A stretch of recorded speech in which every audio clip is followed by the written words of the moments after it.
We are the Gambling Databases research team, and our whole mission is to deliver these deep, data-driven analyses of the global iGaming landscape. Right. We want to give you a really clear picture of the regulations, the market conditions, and what makes each country tick. And today, we're turning our analysis to a country that is, frankly, defined by an extraordinary contradiction. We're talking about Qatar. Yeah. And usually when we do our analysis, we're looking for, opportunity, we're looking for growth potential. Green lights. Exactly. But this analysis, which comes from our full country report, is less about green lights and, well, it's more like a giant flashing red warning sign. It really is. Look, you just have to look at the raw metrics we pulled. You've got a country with near-perfect digital connectivity.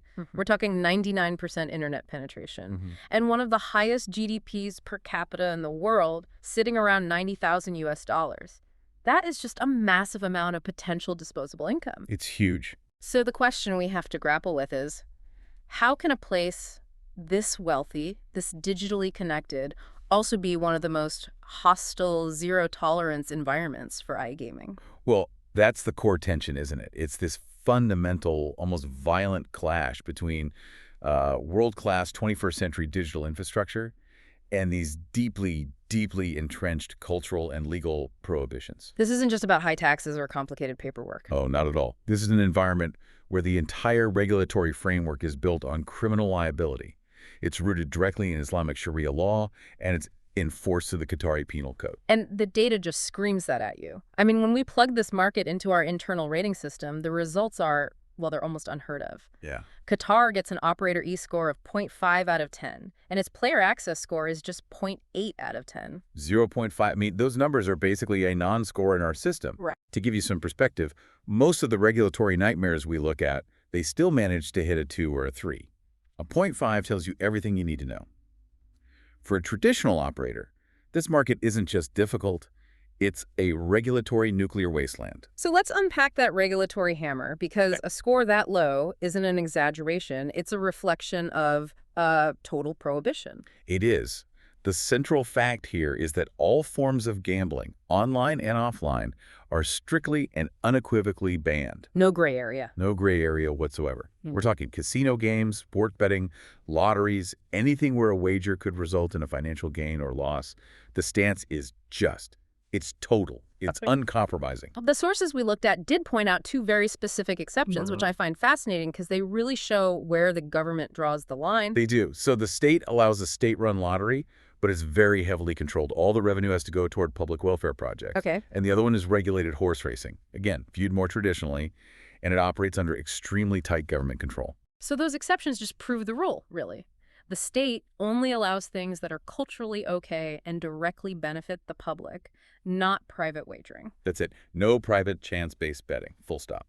So if the ban is that absolute, what does enforcement look like? What happens if an operator, or more importantly, a foreign national, gets caught? The penalties are severe. And this is maybe the most critical warning sign we can give. For organizers and even just for players, you're looking at imprisonment up to 3 to 6 months. Wow. And fines up to 6,000 Qatari riyals. But for foreign nationals, the risk is a whole different ballgame. It's much, much higher. Oh, so? Any involvement, even just playing on an illegal site from your apartment, can subject you to immediate deportation. Wait, deportation is the immediate risk. That's a world away from just getting a fine. You lose your job, your residency, you're banned from the country. That's the very definition of zero tolerance. And that severity, it extends across the entire ecosystem.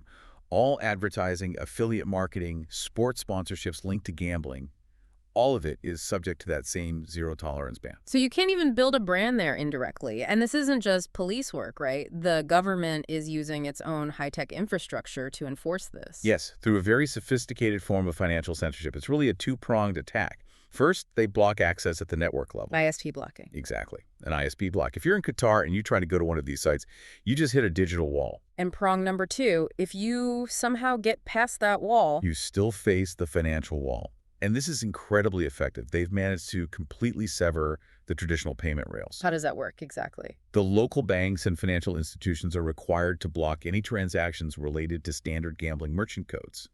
Specifically, we're talking about MCC 7995. And just to clarify for everyone listening, that MCC 7995 code, That's basically a flag that tells a bank, hey, this is a gambling transaction, right? That's it, and the system just blocks it instantly. Or even worse, it could trigger a serious anti-money laundering flag, which would put that user under direct government scrutiny. They're using their own financial sophistication as a weapon of prohibition. Okay, so we've established this iron curtain of regulation. But behind that curtain, all the data suggests there's this massive pent-up demand. That's the paradox. It's the digital paradox we have to look at. Let's start with the people. What does the population look like? Well, the market itself is relatively small, but it's incredibly concentrated and affluent. The population is around 2.9 million for 2025. It's highly urban, and the median age is only about 32. So young, urban, digital native. Highly tech-savvy, and with that per capita GDP of about $90,000, the disposable income levels are just enormous. If you could legally tap into this demographic, the revenue would be staggering. And there's another really interesting demographic detail, the gender skew. Because of the huge expatriate workforce, the ratio is roughly 3 males to every 1 female. And that demographic statistically trends toward higher engagement in, competitive digital entertainment. Precisely. And the technology that group uses is completely world-class. It's almost like it was purpose-built for delivering seamless digital services. The infrastructure is the perfect counterpoint to the legal bans. It really is. Internet penetration is 99%. But what's more telling is that residents spend over 7 hours a day online. 7 hours. That's one of the highest rates in the world. It just shows this incredible level of digital immersion. It's nearly a third of their waking hours, and the speeds are lightning fast. Mobile adoption is over 130%, which means a lot of people have multiple SIMs. And the broadband. Average fixed broadband speeds are over 150 millisecond, and that's all supported by this aggressive nationwide 5G rollout. The platform for high-performance digital entertainment is already there. It's pristine. So you have this huge appetite for digital competition, but you can't gamble. So what are they doing with all that connectivity and all that wealth? The legal adjacent market must be booming. It is. That's the legitimate outlet for all that digital ambition. The video games and esports sector is estimated to hit about $11.8 million in 2025. And it's growing. It is. It's projected to grow with a really healthy 8.25% compound annual growth rate. That's a strong, legitimate digital economy. It confirms that fundamental demand for digital competition is there, even without the money wagering component. Exactly. There are over 436,000 active esports users. They're supported by local startups like GameHub and Qatar Gamers, which are all focused specifically on non-gambling, skill-based competition. So they're a proof of concept. The demand is there, the tech is there. The only thing missing is the element of chance. That's the line in the sand. Okay, so we know the demand exists, and we know all the legal channels are sealed off, which of course creates a shadow economy. How are people actually getting to these prohibited services? The key really is the VPN, the virtual private network.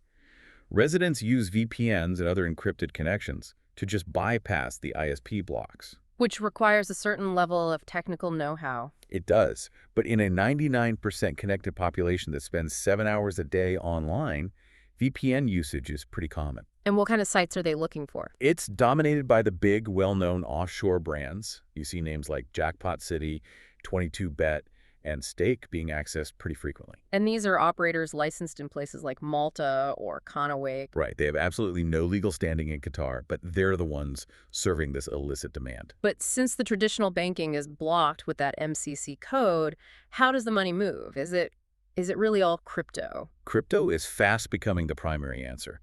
Traditional banking is a non-starter, so there's this increasing use of cryptocurrencies for any kind of cross-border digital purchase. And the high wealth of the users means they can actually afford to get into crypto and use it effectively. It's the necessary shadow payment rail. Yeah. It's as simple as that. All right, let's talk about the one single legal entry point for foreign digital companies. And we have to be super precise here. The Qatar Financial Center, or QFC. Yes, this is the critical distinction to understand. The Qatar Financial Center, the QFC, it regulates blockchain-based gaming ventures and crypto platforms. It offers the only official legal licensing path. But, and this is the important part, it is absolutely not for traditional iGaming. This part is so fascinating to me.